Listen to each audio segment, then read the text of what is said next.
po.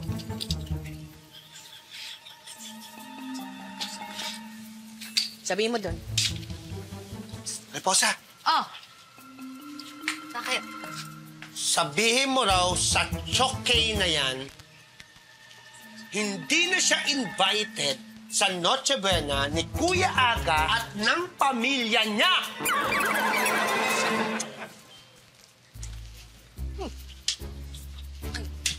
Hoy, Skinny Port, sabihin mo daw sa amo mo na ang sabi ng amo ko, buti na lang raw hindi na siya invited.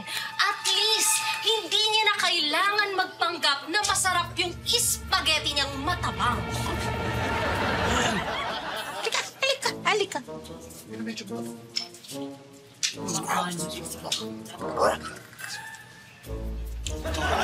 Lola Maxi, sabihin mo daw kay Chokey, ang matabang lang daw dito ay walang iba kundi ang love life niya.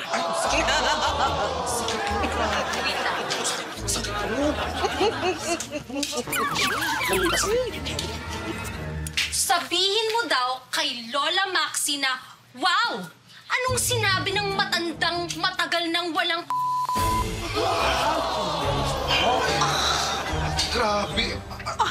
Tuyot na tuyot. Tuyot na tuyot. Teka nga muna, Lola Maxi, bayan ba ako dito? Ba't lang hindi kayo mag-uusap ni Chokey? Sige. Ano kasi ikaw, Carl, na may personal ka na eh.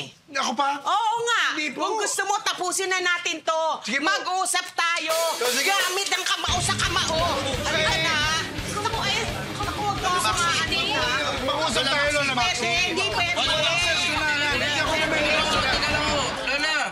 Chong! Oh, Huwag naman ho kayo mag-away. Paskong-pasko pa naman. ayan. Makinig kayo sa bata. Para matapos na, oh. Gusto nyo, tikman ko na lang mga bibingka nyo. Para malaman natin kung kanino ba talaga mas masarap.